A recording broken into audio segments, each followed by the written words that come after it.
Good morning, everybody. My name is Matt Kroski. I'm a researcher here at FP Innovations. I've been involved in putting together and being part of this webinar series, and today we're glad to have Dr. Simonovic join us to talk about the IDFCC tool.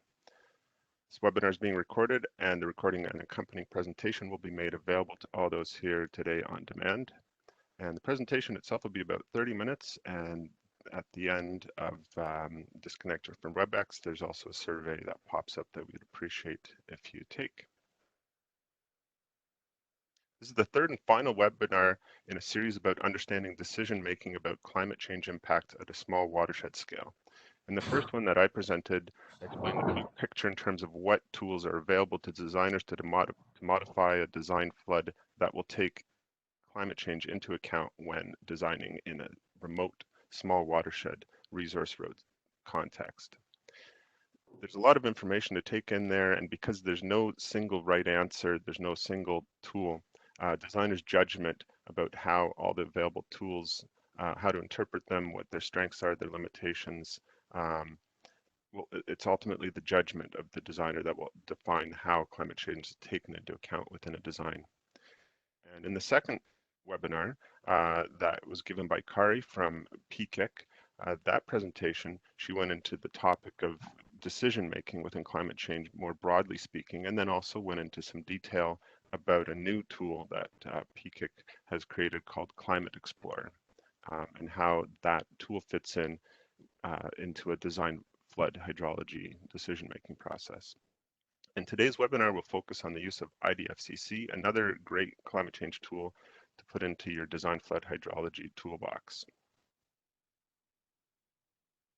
During the webinar, all lines will be muted, and but we can encourage you that you type questions in during the presentation or afterwards. And if you want to raise your hand there, then at the end we can unmute your line and you can speak out your question.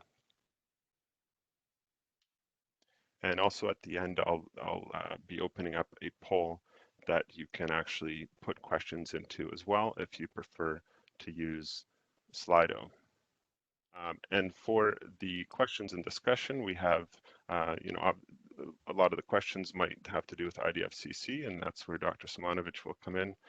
Brian Chow actually isn't able to join us today, but Jamie Rupar is here in his place. And Harshan from Engineers and Geoscientists BC will, I hope he can join us today. He will chime in at the end for an Engineers and Geoscientists perspective. And Kari Tyler is also here from PKIC if there's a kind of broader questions that come up at the end of this series. So right now I'll open up the first poll. And how we're doing polls this time is just one at the start here. There's 5 questions, and this is to help us understand who's online here. And then Dr. Smosh will do his presentation, and then I'll open up a few more open-ended polls at the end. So you can start answering those if you wish. These are anonymous. You can input your information in this profile icon in the upper right if you wish. And so while you guys are answering those, I'll pass it over to Jamie to just explain the context of why this webinar series. Thank you, Matt. I just want to check that you can actually hear me before going any further. Yep, loud and clear. Excellent. Good morning, everybody. As Matt said, welcome to the last of 3 webinars. I'm Jamie Rupar with Engineering Branch of the Ministry of Forests. As Matt mentioned, Brian's asked me to provide a few opening comments because he's not available this morning. Brian is the climate change lead for Engineering Branch. This presentation is a result of work through a corporate agreement with FP Innovations, who we have engaged with for many years. Climate change impacts are the focus of Engineering Branch, and the intent of our climate change work is to provide guidance for practitioners and integrate climate change into resource road activities. We've worked with FP Innovations over several years, focusing efforts on climate change impacts to resource roads. much effort has been undertaken with the objective of providing guidance for practitioners in addressing climate change for resource roads. 3 climate change IBC vulnerability assessments have been carried out, 1 in each area of 3 areas of the province, coast, south and north, which have helped inform our direction. It's clear that floods due to runoff from rain and snowmelt are being impacted. Design flood hydrology is not well understood and complex unto itself. Typical methodologies include regional analysis and application of rational formula approaches, and guidance for incorporation of climate change has been simplified into adding 10 to 20%, but there's no clear defensible basis for this. What we've found is that the relationships are highly complex, no clear path at the moment. These webinars will provide some concepts and means that practitioners can apply, which have a better basis in engineering and climate change science. The climate change work outcomes are posted on the Government Resource Roads Climate Change webpage, and I believe the first 2 webinar recordings have been posted on the government website already, with the PowerPoint presentations for this one to come. So I'll hand back to Matt now to move forward with the presentation. And I'll just switch over to the Slido poll results here. Make sure I'm sharing my screen here.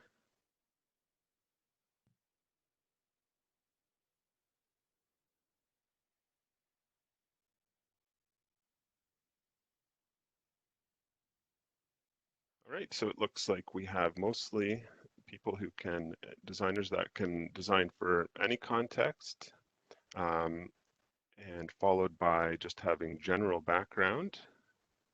And people that are only designing on resource roads is our smallest portion of the audience today, 42 responses. Mostly BC, some people from the East, a few international, good to see. Mostly private sector here, and just a few NGOs.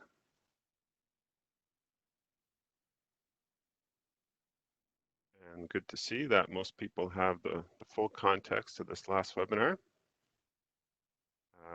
with about 20% joining us just now. So hopefully you, if anyone has missed some of the previous ones, they're up on Flinro webpage there, and we can also send you direct links as well.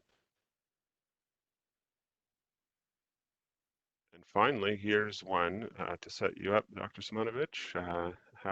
Which statement best describes you? So it looks like 30%, we have no idea what that means. So I'm sure we'll get into that, followed by a general understanding, used it part of analysis, and we have some designers who have used it as part of design.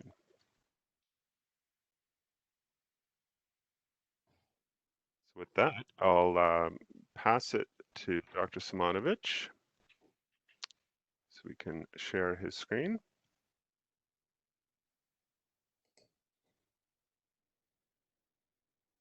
Thank you, Matt. Can you hear me? Can you see the screen? Yes, you're all good.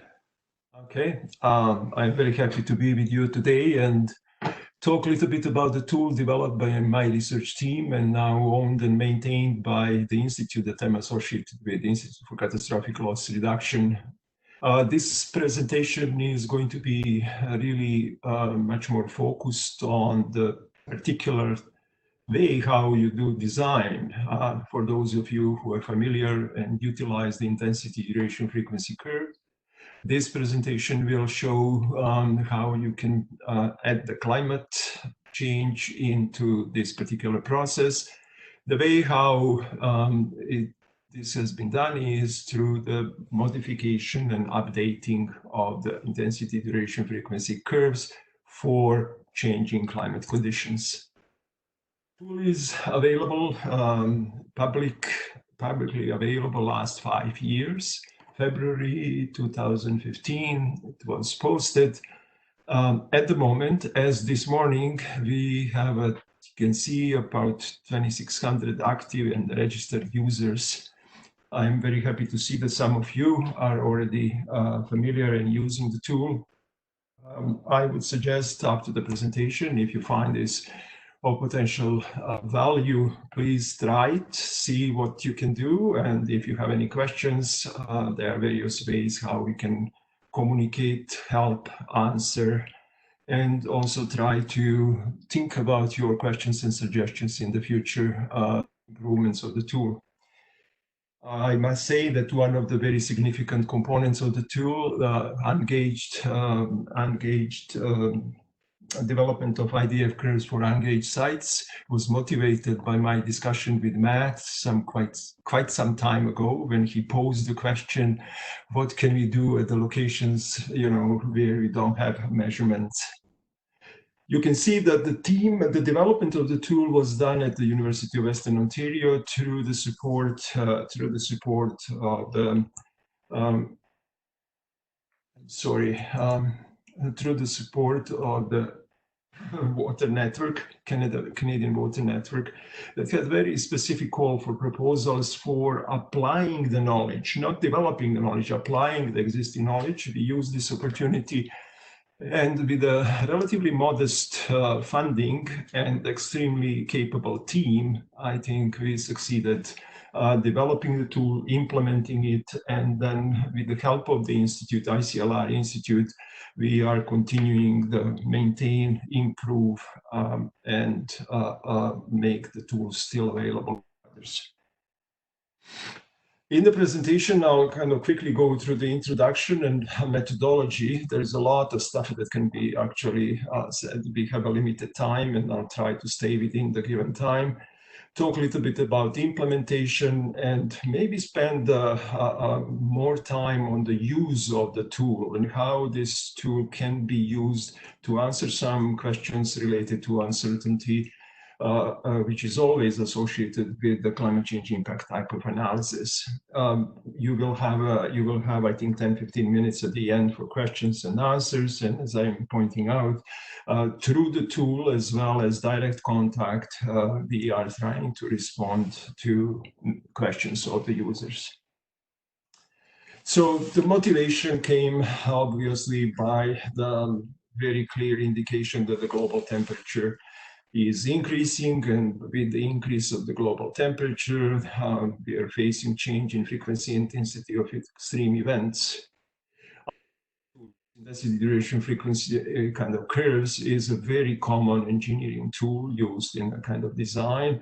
The responsibility within Canada for developing this relationship is with Environment and Climate Change Canada. On the right-hand side of the screen, you can see one of the products provided by Environment Canada for a number of stations where the measurements of the precipitation, sub-daily and shorter duration measurements are available. One important aspect is that these particular products that are available from Environment Canada are based on the assumption of the stationarity, and they are not for now addressing or dealing with the climate change. They're utilizing the historical information, and based on the historical information through the relatively traditional statistical analysis, arriving at these relationships that can be used then in the engineering design and so on. With the presence of climate change, with the fact that many of the engineering activities and other water-related activities were affected by the more frequent flooding and periods of droughts and very intense storms, the kind of need came out of the professional community for doing something, for trying to address and bring the climate change into the picture. I had a luxury and very good collaboration with the City of London, and one of the, I think, initial activities related to modification or updating the IDF curves was done for the city. Then the word spread around, and the Insurance Bureau of Canada, through the development of the municipal risk assessment tool, also was asking and kind of got this kind of work into the initial gears or initiated the work. The funding from Canada Water Network was obtained in 2013. Current funding is provided by the Institute, and the Institute is the sole kind of supporter of the tool and all the necessary modifications, maintenance, and other activities. The tool was developed with objectives of kind of developing a generalized methodology for updating the IDF curves and also implementing that methodology in the form that can be accessible to everyone through the internet, and in the form that it can be relatively easily incorporated into the engineering activities which rely on the use of IDFs. You can see the history of the development. February 2015 was the kind of beginning. The first version of the tool was posted, and then the further modifications that I'm going to address a little bit later followed in 2017, 18, and 19. We are currently working on, the next version and trying in that process to maintain the communication with the users community in order to try and modify the tool, adjust the tool to answer the questions that the users community is kind of posting. I'm sorry for the overloaded slide, but I just wanted to show you how we went through the development process. So the early work for the City of London and Upper Thames region was kind of beginning, followed by the Insurance Bureau's interest and use of the tool or use of the procedure for updating the IDF curves across the country. And then application to Canadian Water Network knowledge mobilization funding started development of the tool that you are now seeing. In the process, because we were contacted mostly by the municipalities and activities related to municipal kind of water resources engineering, stormwater management, and so on is kind of heavily relying on the IDFs, we try to go through the process of development in a very close communication with that particular community. So we had a number of contacts with the larger, smaller municipalities. We organized a number of sessions to exchange and report on the progress of the development of the tool. And after the first or the initial version of the tool was posted, we maintained a set of training workshops across the country. And these workshops were developed already 3 times. They are costly, and unfortunately, the financial support that we have right now is not, sufficient to kind of do it more often. But the whole intention was to very closely work with the community and develop the tool in the form that the community can kind of take it on. The main players in this process were the City of Toronto and the City of Hamilton. They were from day one with us, and number of municipalities, East, West Coast, Central Canada, were participating in these sessions when we were talking about different versions, improvements, and the direction for the future development. So the start was relatively modest. Use of 24 global climate models, use of the Gumbel distribution for development of the curves, simply following completely the procedure that Environment and Climate Change Canada is using in developing IDFs. And that, in order to include the climate information for the future, required downscaling procedure.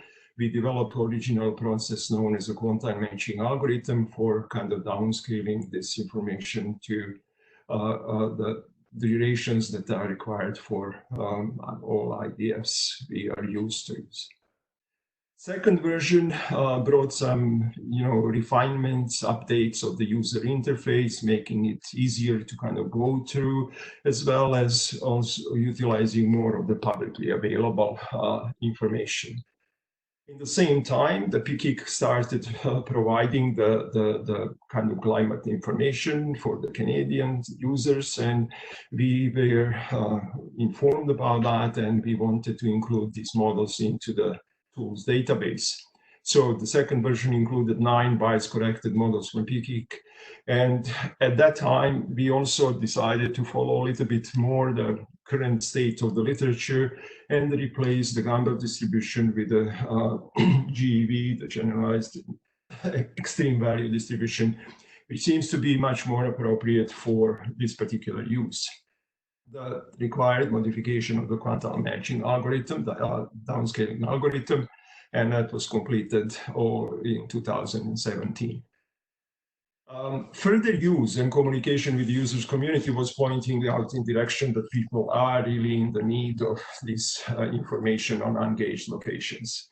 And we spent a considerable amount of time and developed a very original procedure how to actually develop and incorporate into the module that allows now development of the IDF curves, update of the IDF curves at all locations within the country.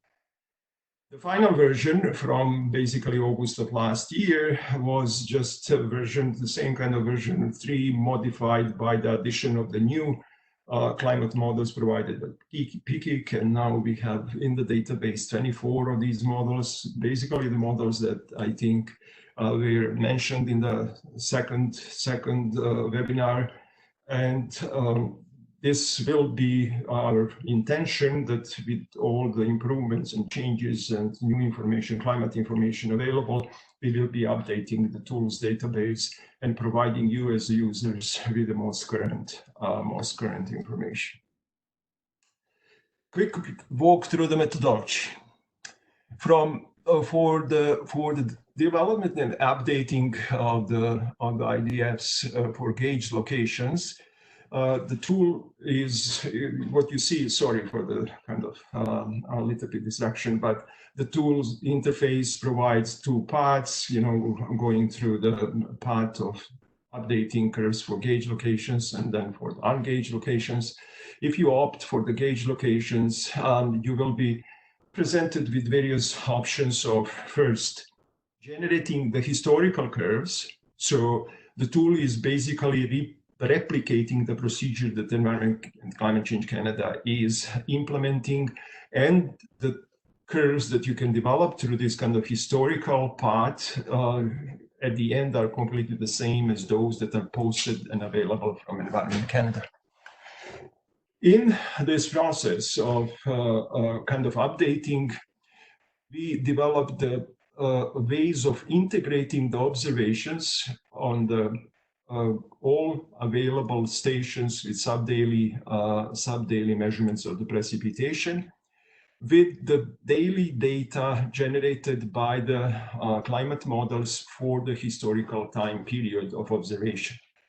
This was the kind of first relationship that entered into this kind of quantile mapping downscaling process. And the second one was now the link between the climate model daily information for the historical period, a relationship between this and the climate model generated future scenarios for various RCPs and all the models that are available for the period up to 2100. This second relationship is then combined at the end with the previous one in order to come up with the IDF relationships updated for future conditions for various models and various RCP scenarios. This is a very brief walk through the background. The tool contains all the supporting documentation, papers, and everything else. And for those of you who would like to learn more details, obviously 30-minute presentation is not sufficient. The second and very important module is the module for ungauged locations. And that was really completely innovative work in a way that this type of information is not available in the literature.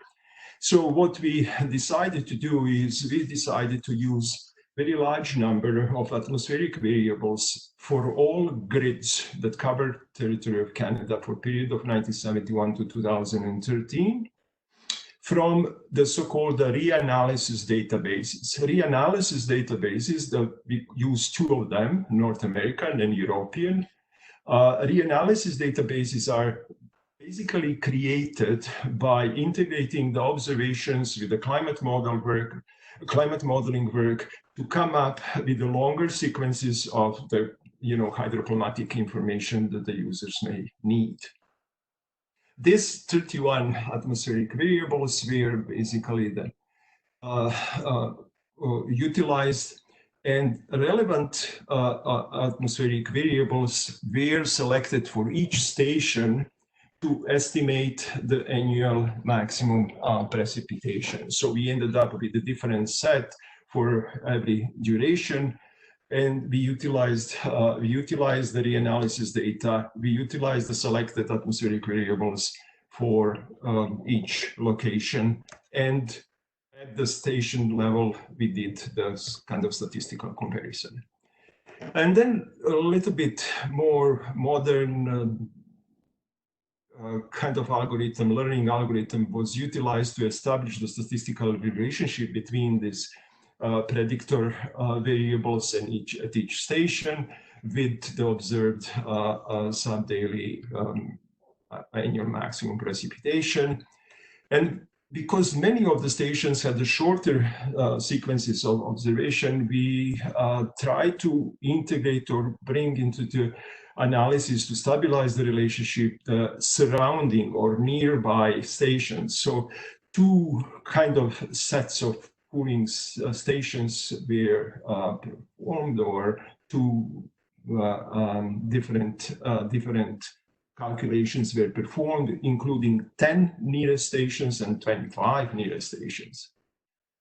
This allowed development of the preliminary IDF curves using this support vector machine type of regression model for the nearest station and time series of predictors for each reanalysis grid. So now we had the IDFs in each grid cell that was covered by North American and European reanalysis.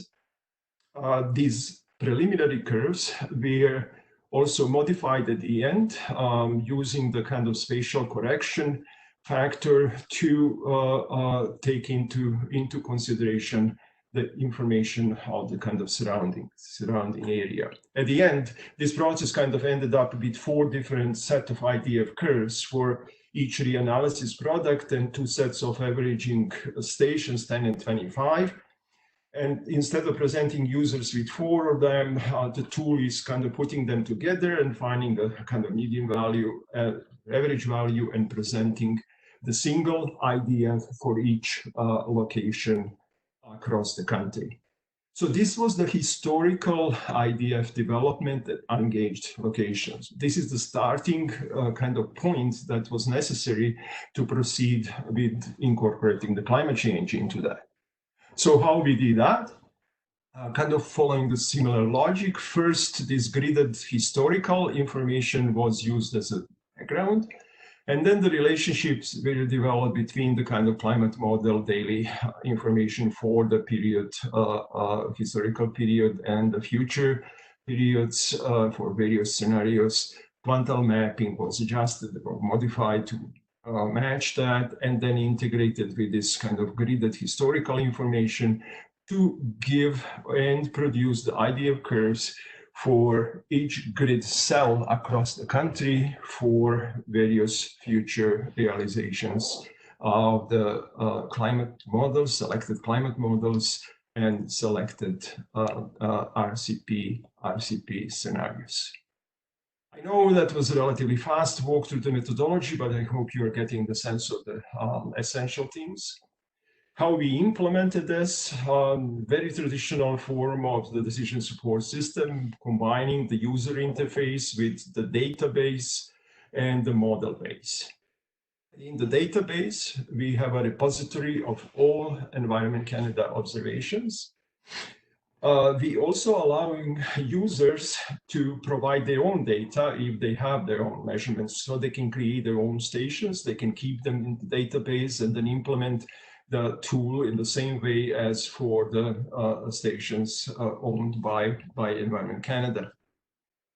Database also includes the global climate models for various scenarios, and also for all the possible runs that these climate models are providing on the developers websites. So we were basically trying to extract and utilize all the climate information, up-to-date information, in the process of integrating that with the historical observations to update the IDFs. Obviously for unengaged sites, this procedure that I described, that developed the historical one, is basically in the database, and it's a basic piece of information for the updating them for future conditions. User interface provides for the data manipulations, visualization of the results, and we try to kind of match and respond to the communication we got from the users, providing information in the form of tables, equations, interactive graphs, and so on, as well as provide the basic calculated IDFs for transferring to other tools like Excel or GIS tools, so that they can be processed the way how the user may need. The model base included, the statistical algorithms, Gumbel and GEV, as well as the quantum matching algorithms that are necessary for downscaling, together with optimization models that we use to actually fit the equations to the calculated values of the maximum precipitation.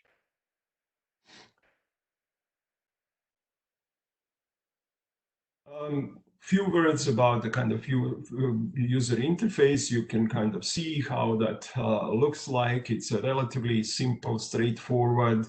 The tool contains a lot of information about use, about the background, about the methodology, but also provides opportunity for the user to communicate with us by raising the question or providing comments and suggestions. I'll just show you how the process for the gauged and ungauged locations goes through. The display maps are kind of initial step for the gauged location, where the user can select relatively quickly the station or search for the particular station in the tools database. In this situation, you can read and bring into the tool all the necessary data for that particular location. And then by selecting the kind of historical analysis, you will have opportunity to basically show the calculated IDF curves for the historical data. You see that we have options here for using the Gumbel and GEV distributions. The reason we kept Gumbel, so the current state of the hydrology is that the GEV is definitely dominant type of distribution that should be used for IDF analysis. However, Environment Canada is still using Gumbel, and we wanted to be sure that users can replicate what Environment Canada is doing. So this is why for the historical analysis, we kept both distributions available. So when you kind of click on these menu items in the background, the tool is reading all the data, performing the analysis, fitting the distribution, calculating the IDFs, fitting the equation to the calculated points, and then organizing data to present it in 3 different forms. I have here only one in the form of the plots, but you can also generate the tables, or you can show the interpolation equations. You can show the total precipitation or the intensity, precipitation intensity rates for different return periods and different durations. For proceeding with the climate and bringing the future into the analysis, the users are presented with this option, menu option of performing IDF update for the future climate. And in this kind of part of work, user needs to make a few different decisions. The first key decision is the choice of the model or models or ensemble. And another one is the choice of the emission or RCP scenario. From that point on, the tool actually takes all the information, reads the data for the selected model, extracts the point, organizes the series for yearly maximums for statistical analysis, applies the quantile matching or downscaling to short durations, calculating distribution parameters, and generating the IDF, one IDF for kind of all different information. Again, at the end, the equation can be fitted through the optimization, and data can be presented very much the same as with historical in form of the tables, plots, and interpolation equations. We added one more option here that I am going to address a little bit later. For ungauged sites, the kind of procedure looks the same, but the background and the calculation goes through the algorithm that I quickly kind of explained using the flow diagram. The user starts again by displaying the map, selecting the location for which he or she would like to develop the IDF curves, and that is kind of being done to select simply the location and the grid point, for which then, if you select the historical data, the IDF curves will be presented in the same form as for the gauged locations. Obviously, these curves are now taken from the procedure that I described, where we ended up with the IDF curves for each grid cell through the process of integrating the kind of observations and the reanalysis data. We eliminated Gumbel from this calculation, and now the user can fit only the general GEV distribution, and in the same way present the results in form tables, plots, and equations. So the background calculation goes from that gridded product, selecting the location, calculating the IDF, and I said we arrive at 4 different IDFs and averaging them through kind of integrating these 4, 2 reanalysis products and 2 pooling number of stations. At the end, the data is organized in the same way for the display as in the gauge site. For the future IDFs, the procedure is for the user is very much the same. Going into selection of the climate model, selection of the scenario, but in the background, the calculation is done differently because now the historical gridded product is utilized to be kind of modified, to be analyzed through the modified quantile matching algorithm to calculate the future IDFs for the selected scenario, and finally present them in the form of tables, plots, and equations. So that's the way how the methodology is implemented, and what you have seen, these 3-4 different screens, is basically what the user is presented with when he or she goes through the tool. There are 3 different ways how the tool can be used. One is obviously for updating using Environment Canada and Climate Change Canada stations, where you select the station, you perform the historical IDF analysis or future analysis. The second one is the similar kind of analysis using user-provided data. The user first creates the station, imports the data, and then goes through the process that I kind of described of, developing historical and developing the future IDFs. And finally, for ungauged location, the procedure is simpler. You just select the location and you obtain the kind of ungauged IDFs and future or updated IDFs. The information available, lots of information is available on my personal website. If you go through my research laboratory and the research, you will see among the products IDFCC tool, and you can directly access a lot of different information. But through the tool, we are providing 2 major supporting documents, users and technical manual. Technical manual describes in details all the procedures, and users manual basically provides the walk through the process of building IDFs, updating IDFs, or gauged, ungauged, and user-provided stations. So you have a step-by-step guide how to do that.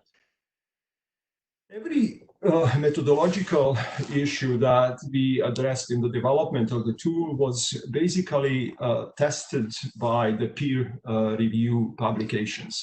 So we are very careful, and we would like that to be kind of validated through the international peer review process. And you can see the number of publications. All these publications are available from the tool database and through the tool, describing the kind of initial steps in the tool and how it looks like, describing the most recent one, and the one for Engaged is currently accepted and in print.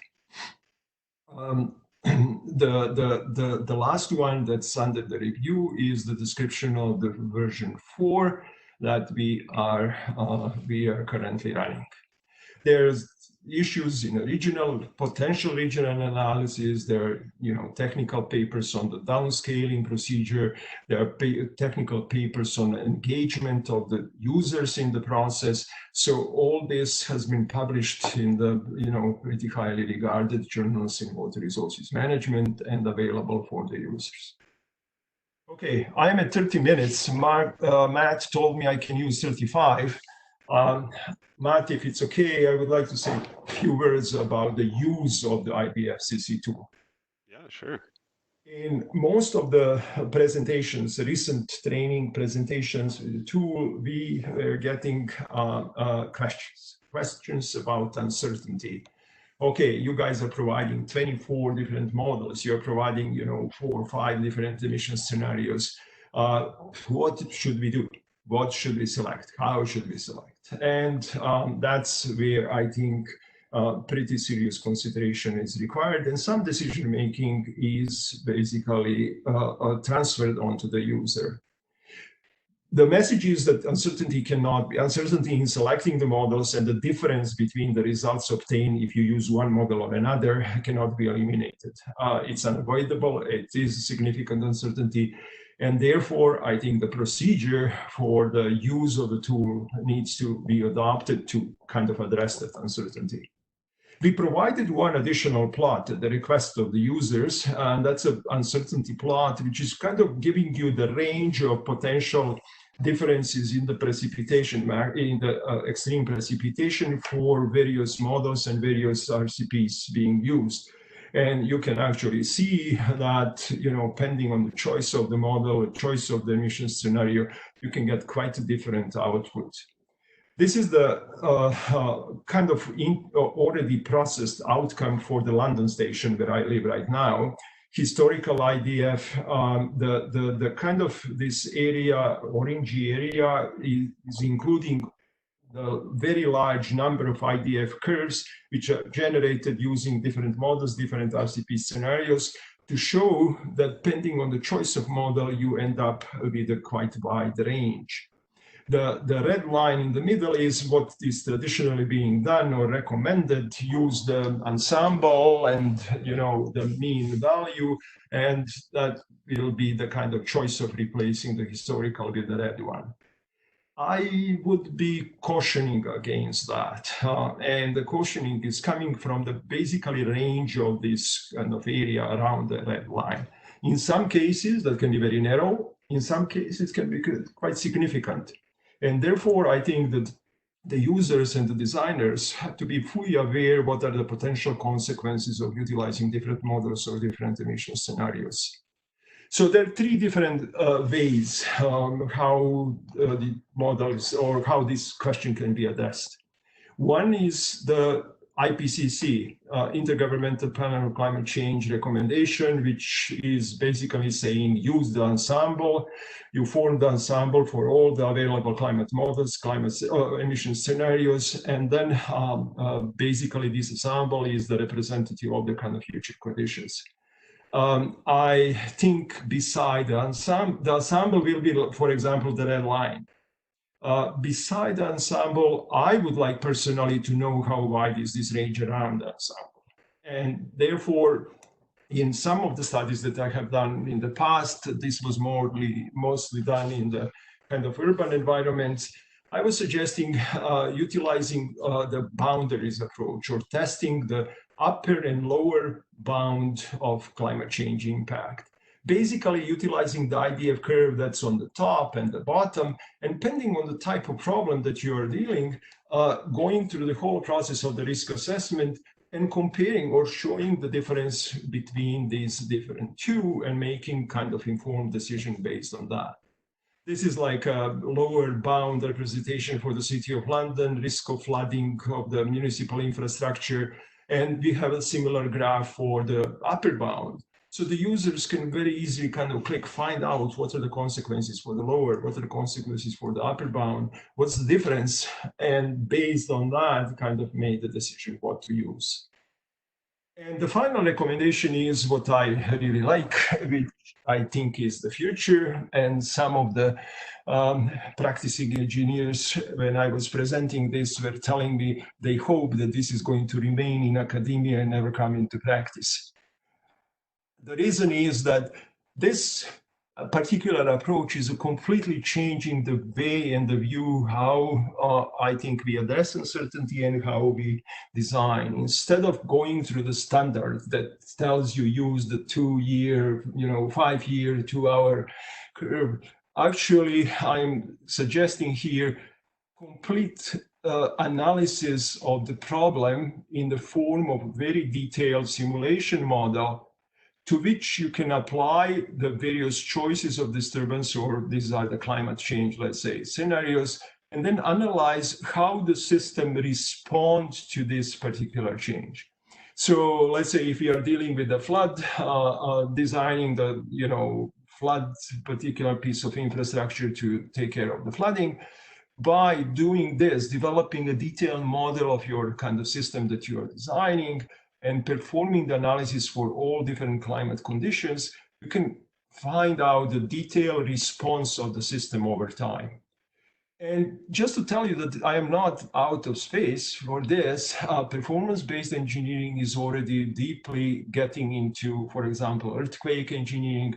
And I assume pretty soon it will be more and more present in the water resources too.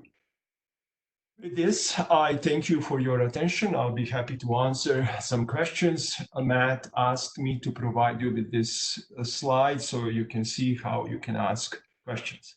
Thank you. All right, thanks a lot for that presentation.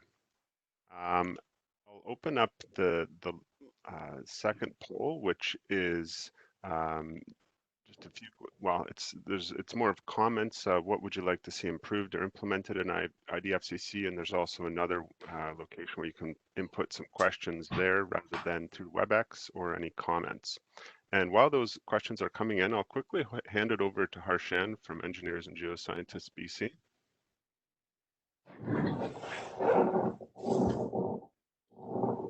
To make any comments about the presentation now, or just in general. You might have just having a second here to try to connect.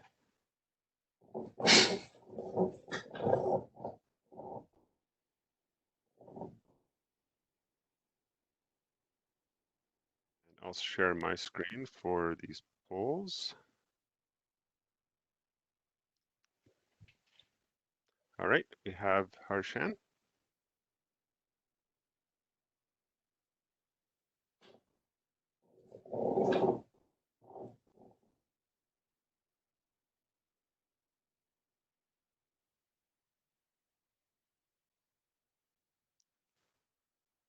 Okay, while we're waiting for Harshan, I see some questions have come up here on Slido, and there's also a few in WebEx. So for the user inputted data, does that? I can see the questions, and if you want, I can answer immediately. So for the user created stations, we just need the time series of the annual maximum precipitation values. That's the initial point in the calculation and preparation of the IDF curves. and that's the information. If the hourly, daily data, whatever data is available, or whatever, that will be the user's input. The point is, if you have the data for only particular durations, these are the durations you can develop the IDF curves for. So the data will be the location of the station, longitude, latitude, the precipitation maximums, and duration. So basically the matrix in the form of the duration and the year with the precipitation values filling it in.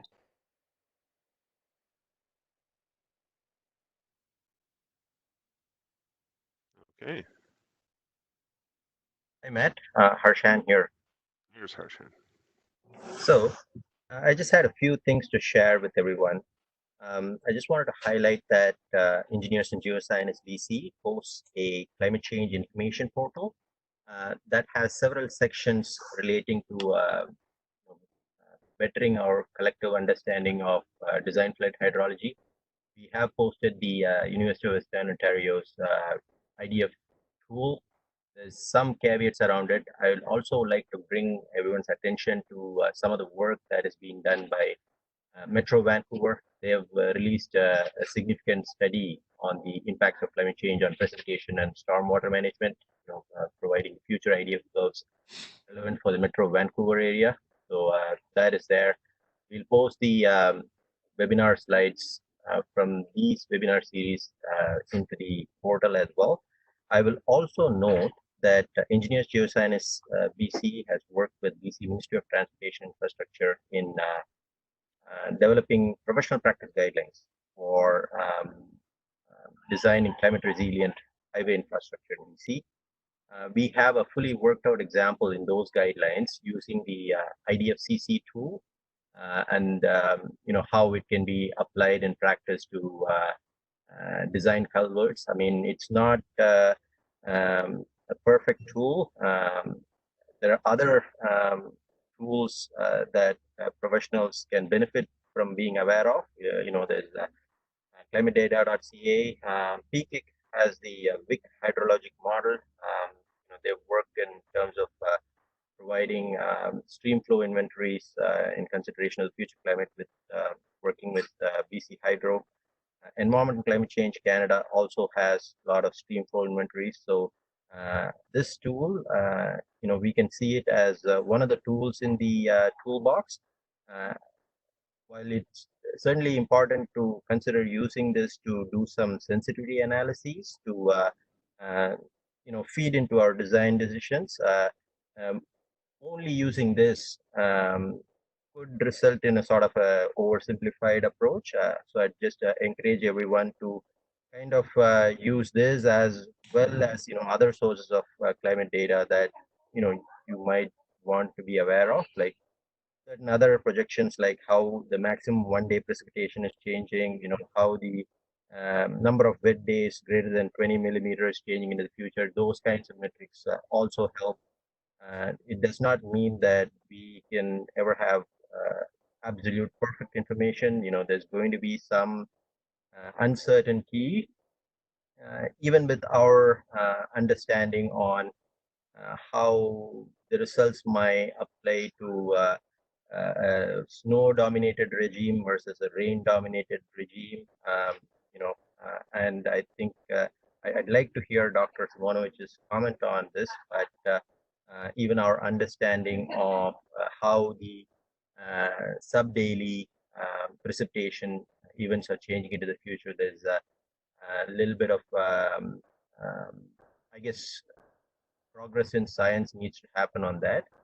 So yeah, long and short of it is, please use all the resources at your disposal to carry out your sensitivity analyses and look at what can be done in reality. There's structural and non-structural approaches to deal with this as well. So that's kind of the long and the short of what I had to offer. Thanks, Harshan. Okay. Okay, I can answer some of the questions. Obviously, I deeply disagree with the statement that this is a simplified procedure that Harshan was pointing out. And also, I can tell you that this is the only existing tool in Canada that you can publicly access and perform this type of analysis. Open to everyone, open to testing, criticism, discussion, as well as improvement. The way how the tool is addressing the various kind of climate conditions in our particular case is directly related to the integration of observation with the climate changing data. The observations are coming from stations from different regions. I fully agree that we should and we could benefit from more observations, for better observations. But that is directly kind of influencing what is the updating process, what the updating process ends up with. If you look at the ungauged locations, we actually did a lot. 31 atmospheric variable is fully describing and capturing the differences across the country. Difference in precipitation forming mechanisms, difference in the location, land use around the location, and everything else. So this is really state of the art. And I have seen one question, so I'm now moving from Harshan's comments to a question that was related, asking about the elevation and the input of elevation. In these 31 atmospheric variables, which are used to derive the IDFs for ungauged location, elevation is incorporated. Through 3 different variables, and therefore I think the difference that may be occurring between the location of the station and the location of interest is being taken into consideration. Obviously, that goes together with all the other variables that are so-called relevant variables for that particular location. Through the very rigorous statistical analysis, we determine which variables are relevant. And then through this very sophisticated regression, we put them together into analytical relationship to come up with the IDF curves. So if your elevation is a serious issue, I think the ungauged model is possibly answering some of the needs.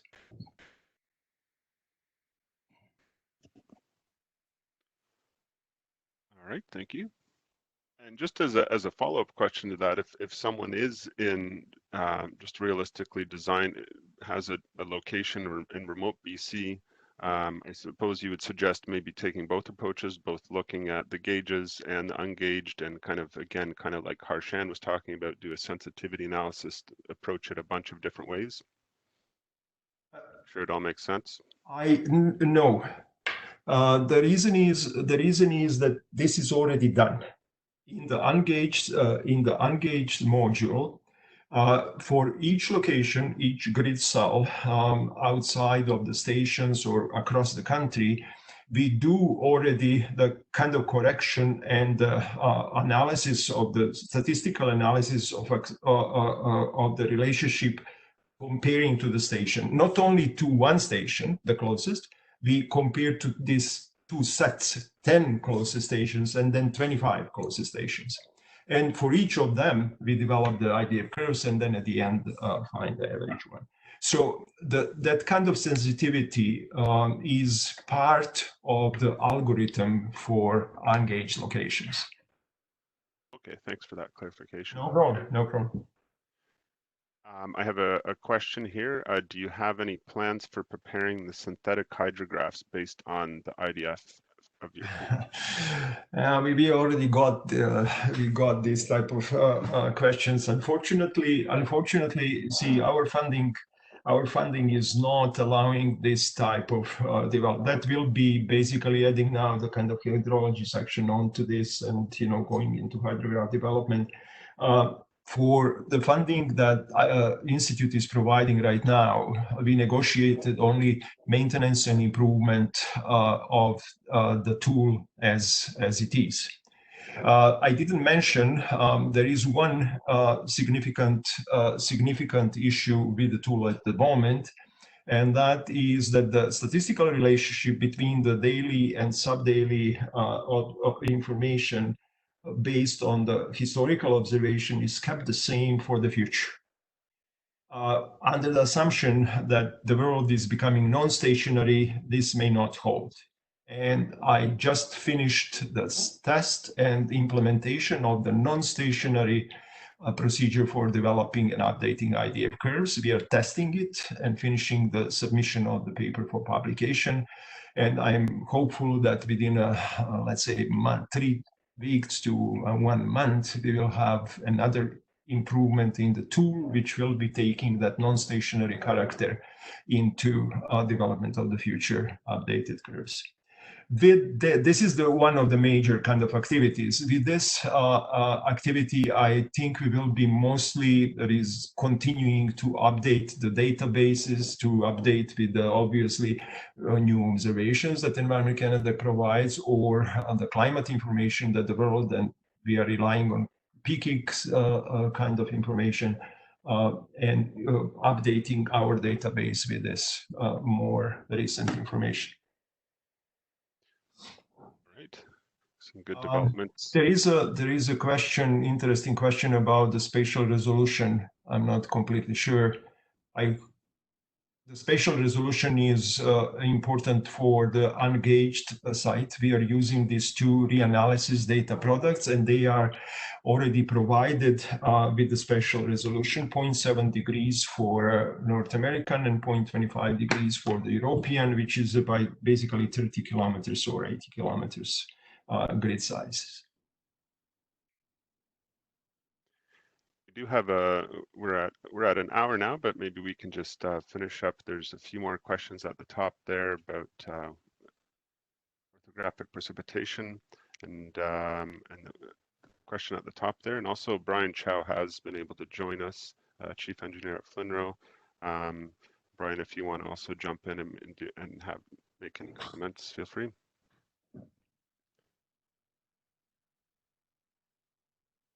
You're referring to the question about variable assessment? Yes, and the orthographic precipitation. Yeah, I already pointed out. I'm answering the second question. The ungauged module is taking all this important information for each grid cell and each location. Orographic precipitation in the west part of the country is directly reflected through the choice of the important atmospheric variables selected for the locations in that part. In the gauged part, we rely on the observations. We are utilizing the observations that are coming from around Canada and just integrating with the kind of future precipitation predictions of the climate models. All right, thank you. And Brian, did you want to make any comments here? It is a tool, an analysis tool that I cannot hear that. Across gender lines, and there's some examples that you'll probably be provided through some of this training that will really make you start to think about how we approach. Logging in on this one. Oh, all right. I'm not sure if that was directed to us, but that's yeah. If we don't have any more, I don't see any new questions coming in here. But that was when we also that last question, the latest question we also someone answered before. Yeah, so I think we can wrap up here, and I'll throw up one more poll for the end here, which is just for next time. What would you like to see? Yeah, thanks a lot, Dr. Simonovic, for that presentation and You're welcome. Q&A session. I hope that was useful for everybody. And with that, we will wrap up this webinar series. Thank you.